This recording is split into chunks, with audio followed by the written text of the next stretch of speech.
Good morning. Most venerable Mahasangha, most respected Buddhist leader and well-known scholar, friend in the Dhamma, ladies and gentlemen. It is my great pleasure and great honor to be here at this great occasion of the 13th United Nations Day of a Vesak celebration,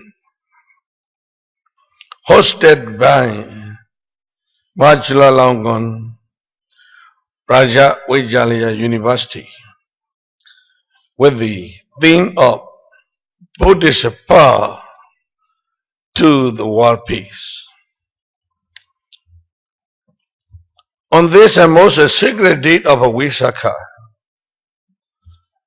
commemorating the birth, enlightenment, and Mahaparinibbana of the Lord Buddha, I sincerely wish to share my knowledge as a Buddhist view on world peace.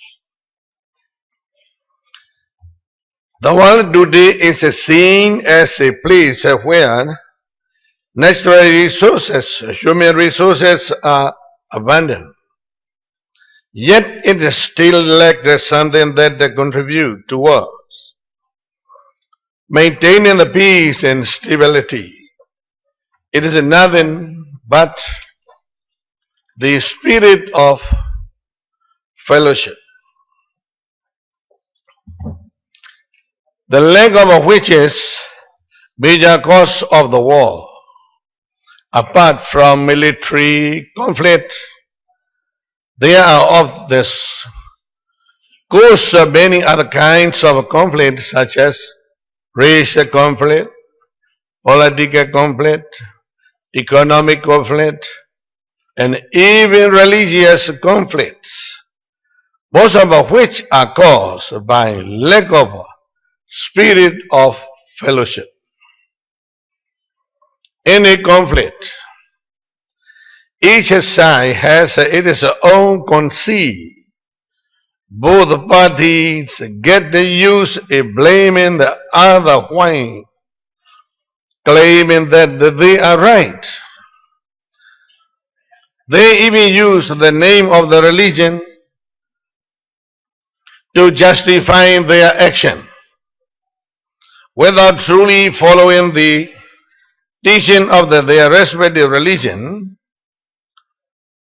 It is evident that there will prevail peace in the world if people are calm and serene under the peaceful guidance of their respective religion.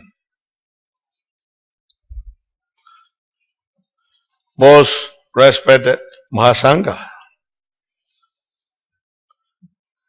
well respected Buddhist leader, ladies and gentlemen, following the First World War, they established many international organizations. Many authors put their focus on the subject of internationalism and idealistic worker, hoping for a better future. Started many international movements, but all without exception failed to maintain the peace. So why? Firstly,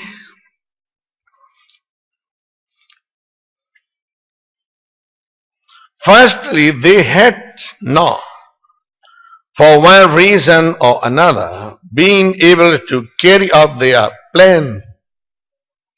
Second, they received insufficient support from the public. And thirdly, most of them had dealt only with the purely external material adjustment, paying too much attention to the material aid of the life, too little to the spiritual side. The two sides are interdependent and interrelated.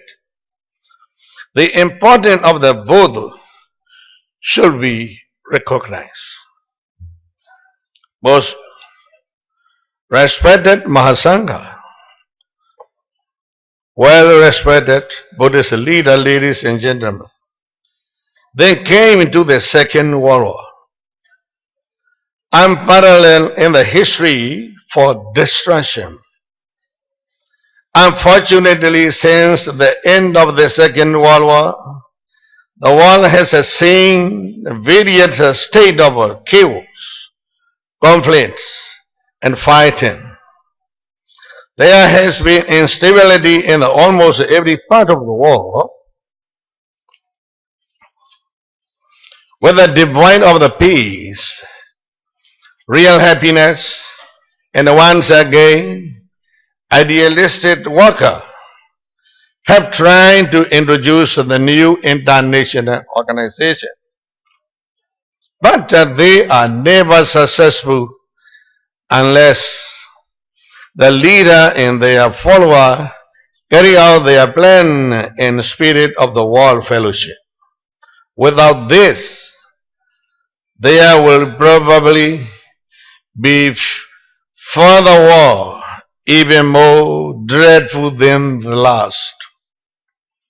The peace which we desire is not God's task to perform.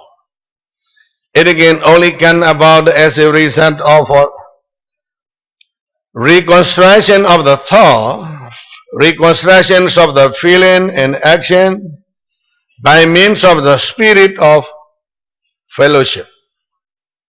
Such is the duty of all mankind.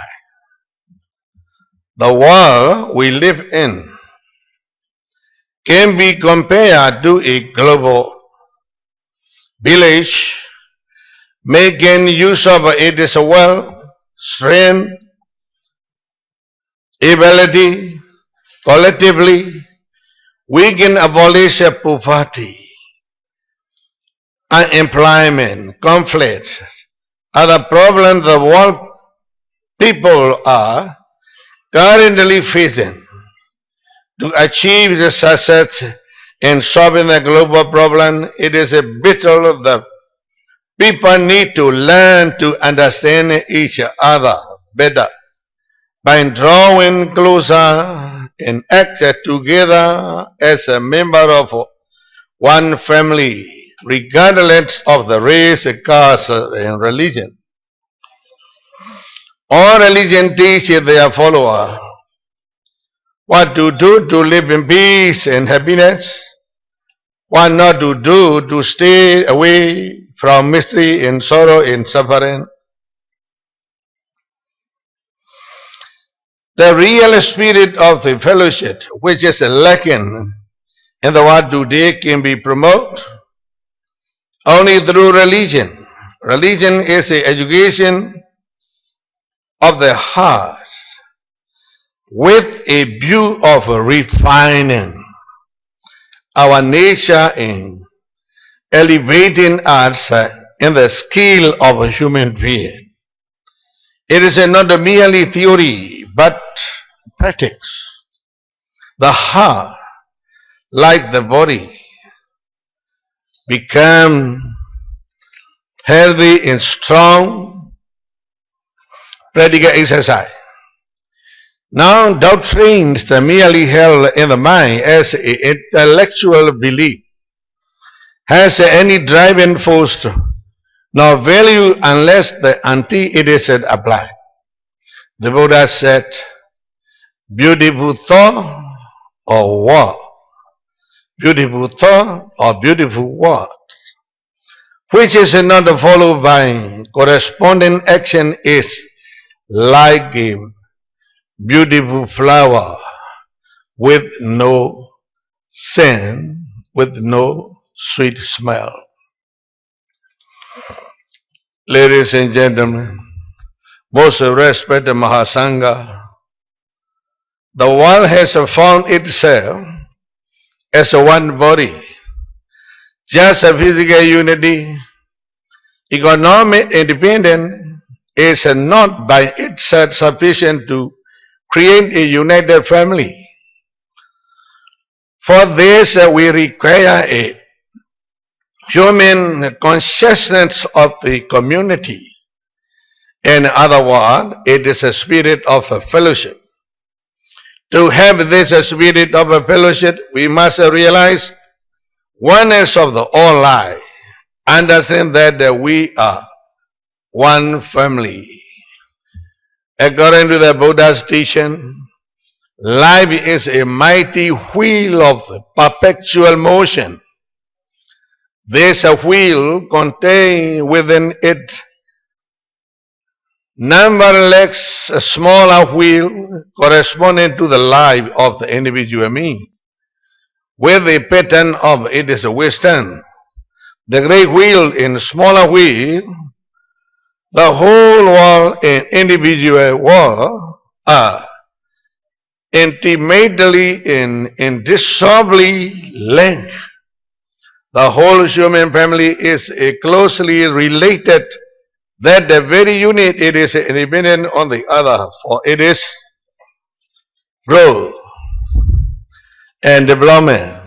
Man being is in need of each other shall learn to laugh at each other and bear one another's burden. This mutual dependence is a perpetual call on humanity. Most respected Mahasangha, well respected Buddhist scholar, ladies and gentlemen, sincere proof that the fundamental structure of the human mind is uniform in all races, but there are differences due to historical circumstances and stages of development. With the recognition of the oneness of the world in all its aspects, spiritual as well as a social, economic, as well as a political, there will never be peace. A genuine spirit of world fellowship is only logical visits of the or true and high civilization and world peace. Thank you very much.